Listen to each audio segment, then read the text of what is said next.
may not be perfect, okay? So there might be there may be a misspelled word, but you won't see that.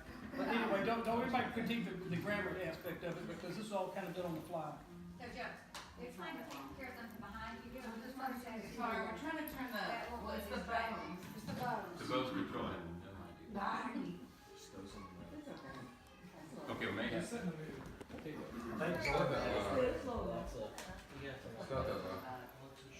It's just some They're still playing. It's not that. Okay, now it's quiet. Sorry, Jim. Wow, the go-to man. You deserve a quiet. It's still playing. Still playing, it's not that. Okay, so I hope y'all find this interesting. I did. So she graduated from Center High School in 1942. In 42, after she finished high school, she went to work in Louisville, Kentucky at the defense plant that made veneer panels for glider planes that were used in World War II. The production policy was no splits or tears allowed. She was the inspector. Of course she was. Yes. While in Louisville, she lived with her only brother, Vernon, and his family, which consisted of his wife and 2 children. Unfortunately, Vernon's daughter later died. On a rainy Sunday afternoon, her papa, as she always called him, drove to Louisville and said, "Baby," that is what he always called Mom, "I want you to quit the manufacturing job and go to Bowling Green and go to school." He said he had already gone to the local bank in Horse Cave and had an arrangement with the bank that if you wrote a check and you did not have the funds in your account to cover it, the Horse Cave banker was to call him and he would go to the bank and make it good. You see, Mom was his baby, and she did well in high school, and her dad wanted to give her an education. And by the way, her papa also co-signed banknotes for other kids. Mom knows of at least 2 kids he co-signed for. Mom then quit a production job in Louisville and went to Bowling Green, where she went to the business school at Western State Teachers College, which later became Western Kentucky, to check it out. And then she enrolled and attended the business school there for 2 years. When she finished school, took the civil service test, and went to work at Nichols General Hospital in Louisville as a medical secretary. She made rounds with doctors in the hospital and took notes for the patient's chart. Then the hospital closed. She sent in for a transfer and took a Pullman sleeping car train to White Sulphur Springs, Virginia, where the Ashford General Hospital was located, which today is known as the Greenbrier Hospital. Virginia Ford was a fellow worker who went with her to Ashford General. Virginia did not like the area, and she went back to Louisville. The Greenbrier had been a resort owned by a railroad company, and during the war, it was converted to a military hospital, Ashford General. While there, she worked as a secretary to a medical doctor. When the doctor got discharged, he was headed to the Mayo Clinic, and he asked Mom to go. She said it was too far from home, and it was too cold up there, and she was too young. His name was Dr.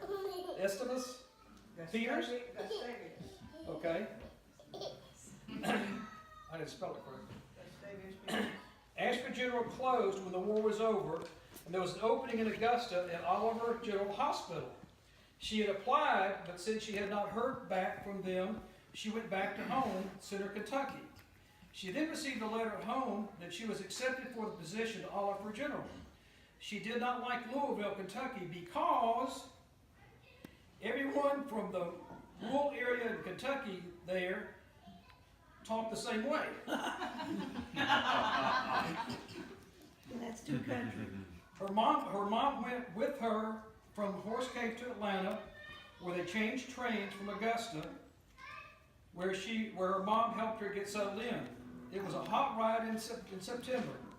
Mamie, named for Mom's mom, stayed with her until Mom found a place to live.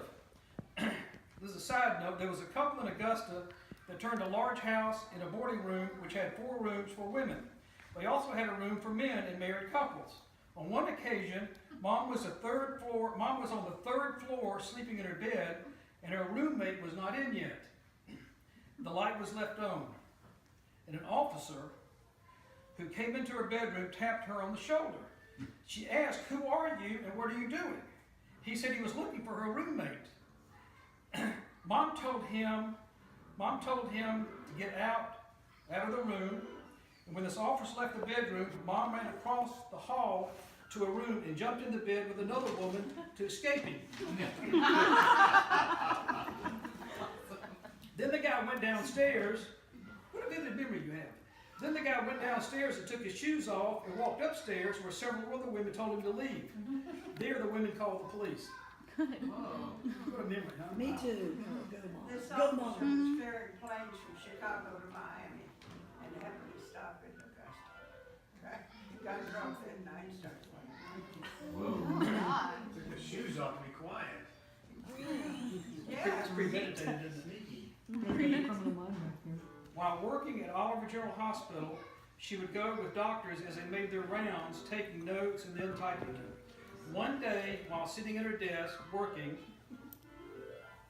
a man approached her trying to sell her a football raffle ticket where she would buy the ticket and pick the winners of 10 games. I wonder who that could be. She told this man, whose name was Joe McConnell, that she did not know anything about football, so Dad helped her pick the teams. A few days later, he came back and said she almost won and cleaned him out. Isn't that Dad say, she almost cleaned me out? Couldn't you see him saying that? Yes. Dad and a friend from Aiken, South Carolina had obtained the tickets, which were flown into Augusta. So even at an early age when Dad was in the hospital, he was involved in contraband. A good criteria to become a lawyer, right? A few days later, he came back and asked her out. She was leery because she had seen too many times where married officers were going out with other women. So Mom needed to check him out. She had a friend who worked in the military personnel finance department, and she asked her who was set up to receive his allotment. Allotment being any money that he made or who was a beneficiary of his life insurance policy. And her friend came back and told her the recipient was his mom, Juanita McConnell, who lived at North Highland Avenue in Atlanta. Which was a good sign. That's pretty smart. Wow. Facebook stalking ahead of time. Well, actually, I looked at him and I said, well, if he's not married, he really should be.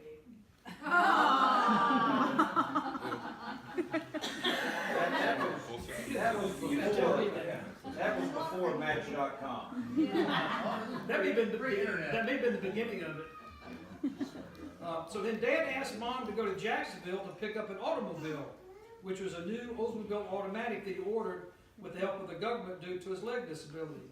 You see, because of his leg disability in the war, the government either funded 100% or a large part of that payment toward a new Oldsmobile with automatic transmission. Because I remember Dad telling me later, the car that he got, the government paid for because of his leg disability. So he got one of the first automatics that were made.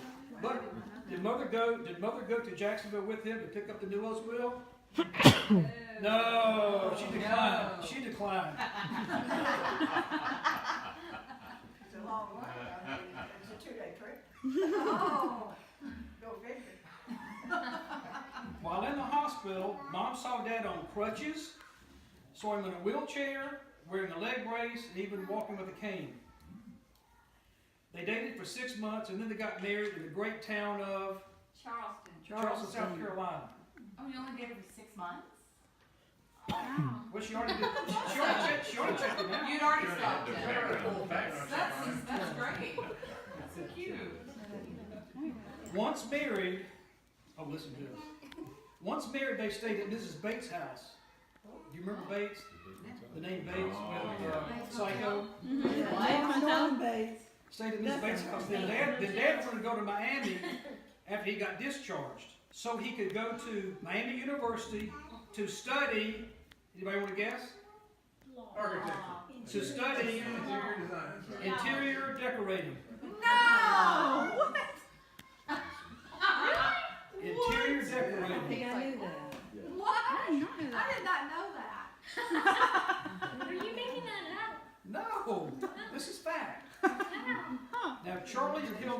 heard were friends of his, and Charlie was a patient, and they were from Miami.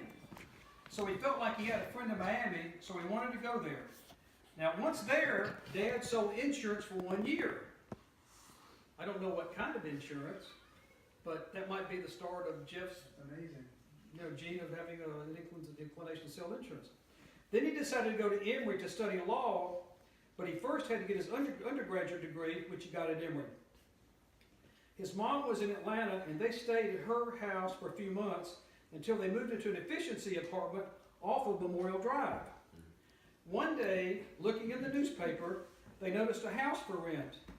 Dad went to look at it. It rented for $40 per month, and they had to buy the furniture in the house in order to rent the house. And that house was over on Matheson Drive in Buckhead. It was owned by a lady by the name of Mrs. Wilkerson, who had actually it was previously rented by a lady by the name of Mrs. Wilkerson, who had lost her husband, and she was getting transferred to another job. Mrs. Matheson owned the house. Listen to this. Her husband was the chief of police in Atlanta, and the street was named after the chief, although the street was not inside the city limits of Atlanta, which is now Buckhead. So Matheson Drive was named after the police chief of Atlanta when that area was not even inside the city limits of Atlanta. So that kind of takes us from where Mom was when she got out of high school to where she met Dad, and then coming into Atlanta. And of course, I was born in Miami. Look what I call. Oh, wow. So when you think about it, if it wasn't for Mom and Dad and Holy Spirit, most of us wouldn't be here. Right, Kim? None of us would be. Yeah, you're right. None of us would be. You're right. You're right. So, I was going to turn it. Yes. Our last name could have been Gustav.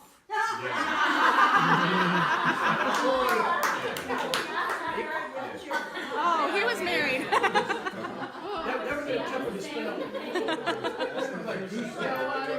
Gustav? I think that name might fit us a little bit better. So I know we've all probably heard some little tidbits of this here and there, but I thought it'd be a good idea to kind of put it out on Thank you paper for doing and that. just kind of share it with everybody so we kind of understand that your That was mom. great. Thank you you.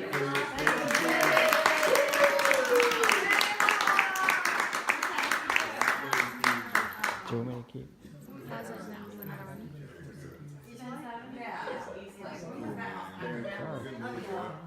I've seen that.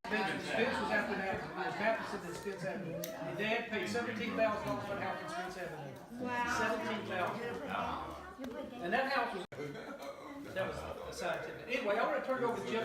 What's got No, you need to put that in there. I'll do that. Yeah, Hey. thank you. Okay. I want to turn it over to Jeff. Jeff's got a few things he wants to say to kind of continue the Real story. quick, Joe called me a few days ago and he reminded me of something. I'm glad you did this because I had really forgotten about it. But Dad would always, when we were growing up, he'd always recount the story of him getting shot down on Christmas Eve 1944. And Dad would say periodically that at some point, Dad would say every once in a while to me, he said, well, at some point in time, y'all are probably going to forget about this. So, Dad never spoke much about his war experiences, but he did take the opportunity to share with us his experience getting shot down Christmas Eve. And I think it's important to honor his heritage and to honor our heritage and to honor his legacy, and also just to keep us mindful of the things that that generation went through. Because the sacrifices they made were astronomical, and the enormity of what they were faced with, they didn't really get it at the time. Looking back in history, we can say, man, that was just huge what they accomplished, what they pulled off. But at the time, they were just doing their job. They were just doing what they were called to do. Well, December 24th, 1944, to give you kind of a recount of the story, was in the throes of the Battle of the Bulge, which was the result of the Allied invasion of Normandy in June 1944, where they were pushing eastward, trying to ultimately take over Germany. And as the Allies were pushing eastward, they hit resistance, and the Germans decided to, you know what, it's kind of a last-ditch effort, really to save the Third Reich. They said, we're going to throw everything we possibly can at this invasion and try to push through the Allied line, turn north, and go and capture the port of Antwerp on the North Sea. And had they done that, then at a minimum, it would have extended the war several years. Because what would have happened is they would have cut a line in the Allied forces and boxed them off on two sides and surrounded them. So were they successful, it would have at a minimum extended the war several years. At worst case, Germany could have been winning World War II on the European front. So the Battle of the Bulge was because there was a bulge in the line where the Germans poked through on the west, and their goal was to turn northward. So the Allies were in a pickle. I mean, they were literally in a bad way, and this was such a big deal to Germany. Let me just tell you something real quick here. The Germans' initial attack at the Battle of the Bulge, in the Ardennes forest, which many of us have visited, the Germans' initial attack involved 410,000 men, just over 1,400 tanks, tank destroyers and assault guns, 2,600 artillery pieces, 1,600 anti-tank guns, and over 1,000 combat aircraft, as well as a large number of other armored fighting vehicles. These were reinforced a couple of weeks later, bringing the offensive's total strength to around 450,000 troops. This is Germany. 1,500 tanks and assault guns. Between 63,000 and 98,000 of these men were killed, missing, or wounded in action or captured. For the Americans, out of a peak of 610,000 troops, 89,000 became casualties, out of which some 19,000 were killed. The Battle of the Bulge was the largest and bloodiest single battle fought by the United States in World War II, and the second deadliest battle in American history. So at the time, the Allied commander said, look, we've got to get some air support to these guys. They couldn't because the overcast skies were prohibiting that from happening.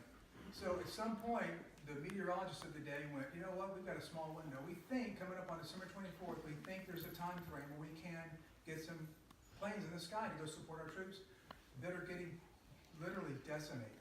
So the order was given, and at the time the order was given, it was a massive, massive undertaking.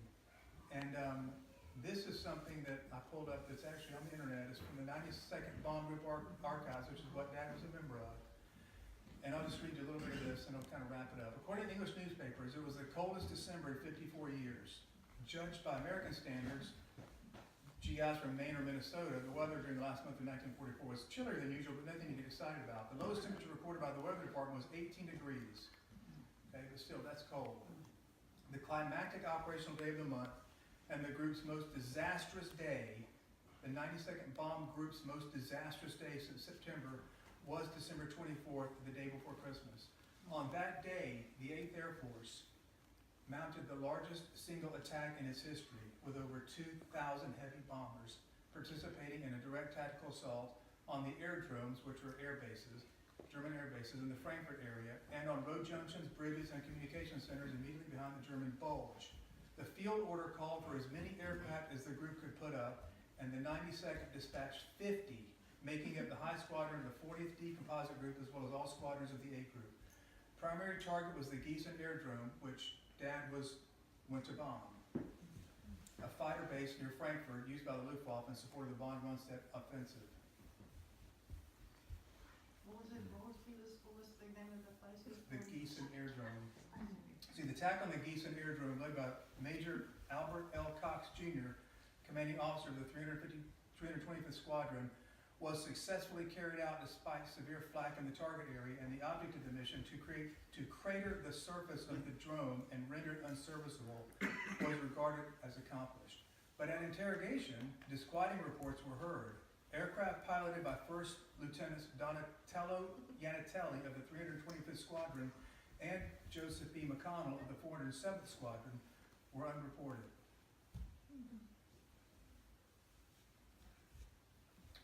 Just skipping down here. So,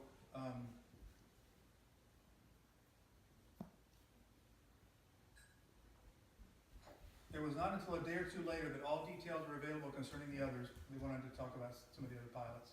Lieutenant Spencer's crew was missing in action. Lieutenant McConnell's crew had bailed out, and the aircraft had crashed at Oe, 10 miles east of Namur. 3 crew members were killed. Second Lieutenant Anthony Picard, the navigator, whose parachute did not open but did not fill out.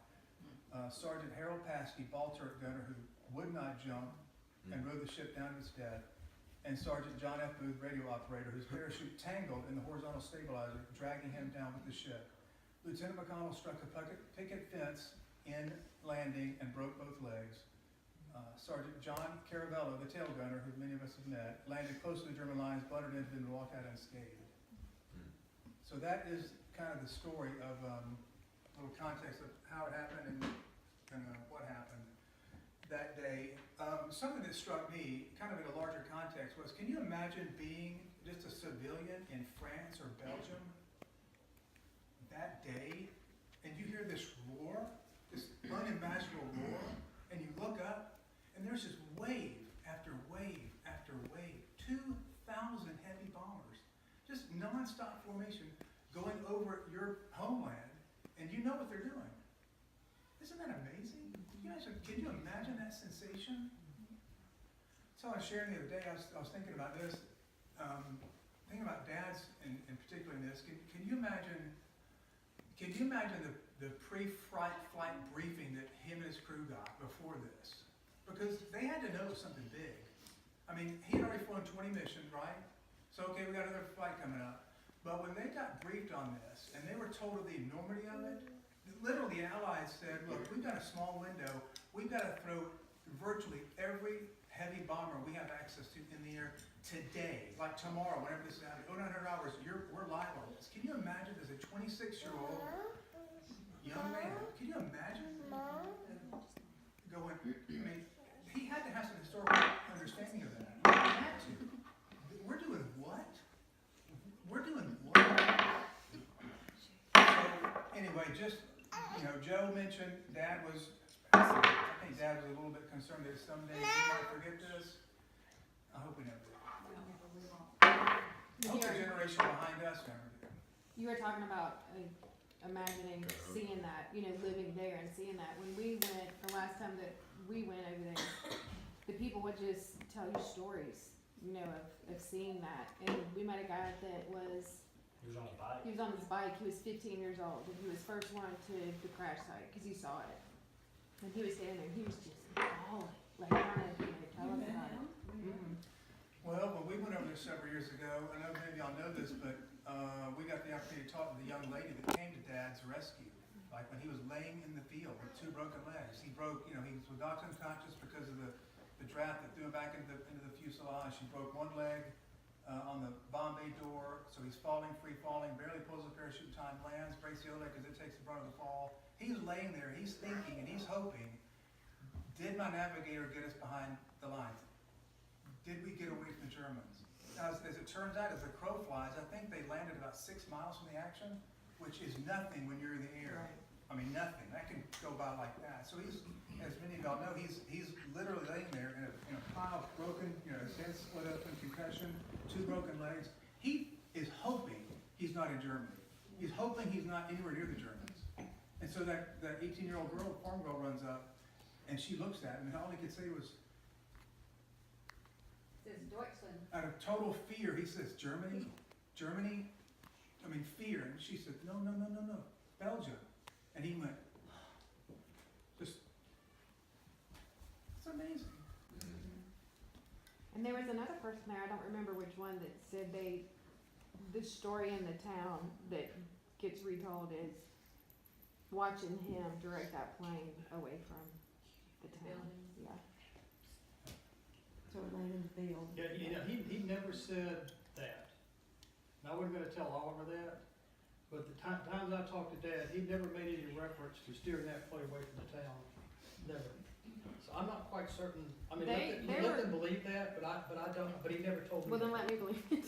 Well, that's fine, that's No, fine. I'm just saying, He like, might have just done it without, like, He voting. may have done it, just didn't Yeah. tell anybody. but they were talking about, like, that's the story that they tell, witnessing. And that's fine, From maybe when he did. the plane got, damaged and shot and everything, was headed this direction and it landed over there. But you know what he regretted most? He paid $5 or $10 $5. for a party back at the base when he returned. He missed it. He missed the All you We were going to have steak and stuff.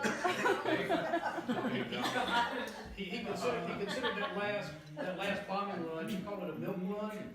He said that was just a milk run. We were supposed to go over there, drop our bombs, and come right back, and I was gonna go to a party. Well, this article that I didn't read, I didn't tell you about it, this article that I pulled offline, which chronicles what happened, there was a report that a mystery ghost B-17 joined the 92nd Bombers formation, radioed in to try to get clearance to join them, was granted clearance, fell into formation, and all of a sudden, It gave away their latitude. the flak was hitting planes. Yeah, that's So what it was clearly Dad acknowledged that happened during the war. I don't understand. That was- Yeah, wait, say that again? a nondescript B-17. They didn't have markings on it. Had markings, but they weren't U.S. So you markings. think it wasn't The Germans had B-17s. They would capture them or whatever, or ones that were landed. You know, sometimes people would go AWOL. Well, they had a B-17. It flew up in the formation. Radioed the officer, "Can we join in formation?" "Yeah, come on in." And then shortly thereafter, after they noticed, wait a minute, this doesn't have an American flag on it, it's on the military markings, suddenly the anti-aircraft got deadly accurate and started hitting their planes. It's because they radioed down their altitude. Yeah. This is where you need to train your guns. Aim here. I didn't know that. That's crazy. I didn't never. Yeah, Dad. Well, that's on the historical records of the debriefing of the mission. I don't remember that. I don't know that either. Well, so anyway, I just want to it's always good to. And then the lady keep that found him things- in the field, Lucy, she ran and got her father, right? Wasn't it Lucy? Wasn't it Lucy? I think so. And then she ran and got her father, is that what, did they get a ladder? Their father and brother. Yeah. Did they use a ladder to Carried him carry on a him? ladder to a farmhouse, and they jacked him up on cognac for a number of days, Because and of the pain. bandaged his legs. He was carried out that night in the dark. Because Germans were in the area. The road that they took him on had been straight every night. Yeah, when he left their And house. that's that night. They got him out of there real quick But I have to Namur, and from Namur to England. So as he's in this Red Cross type vehicle going down this road with the lights off because the German planes would strafe that road at night, the light was running, the headlights were off, and Dad hears this plane and hears the fire coming from the jet, and his comment he told me was, "I'll be damned. I flew 21 missions and I'm gonna get killed by a Jerry on the ground." I mean, that's how close it was between life and death. Yeah. But I have one correction to make, and this is important because it is important to Dad. He read a book that was written that carried that story about the man in the plane that would not jump. He said that was not correct, the man could not jump. Because he said the way it was written was that he chose not to, he said he was unable to. He had been hit in his legs by the flak and his legs would not move. So he wrote to the author of that book and said, "Please correct this record. He could not jump." So, for That's a whatever good point. That's a good point. that was important today. And if y'all heard, has anybody here not heard the story of Caravello and Lamont, his tail gunner and one of his waist gunners, and their parachuting adventures from this? Have you heard that brief story? Has anybody not heard it? I've heard it, but I don't know. Well, this is an amazing story, and we heard it recounted firsthand from Leo and from John Caravello. And it actually got picked up by Armed Services propaganda thing, and then they kind of Hollywoodized the story. But if you look online or find some archival research, what you'll see is not really what happened. But these two guys were parachuted out of the plane, tail gunner, one of the waist gunners. And as they're parachuting down, as was custom back then, at this time of the war, the Germans were not taking U.S. airmen prisoner. They were not taking prisoners. Okay, they were killing them, and they were violating the rules of conduct and engagement. And they were shooting airmen that were parachuting out of the sky if they could. If they had an opportunity to. So a German fighter plane came out of nowhere and started trying to shoot Caravello and Levante out of the sky as they're parachuting down. I mean, in their most vulnerable position. These guys told us the story, and it was like, I mean, and they're just like sitting there going, "We're gonna die. There is a German fighter plane that is trying to shoot us. They're going to clip us. We're gonna die." And then literally, out of a Hollywood movie moment, literally a P-51 Mustang, United States fighter plane, showed up and shot the German fighter plane down right in front of them. Saved their lives. Amazing. That's Can you imagine a that? God thing. So Leo Levante actually went and got the control stick off the fighter plane, and he was going to try to keep it as a souvenir, but he made a mistake and turned it over to a commanding officer, said he'd get it back to him, he never did. Let's not forget. Can't forget that. Jack Carabella, the tail gunner, credits Leo Labani, the waist gunner, for saving his life, because when that plane was shot up, the communication were non-existent on that plane.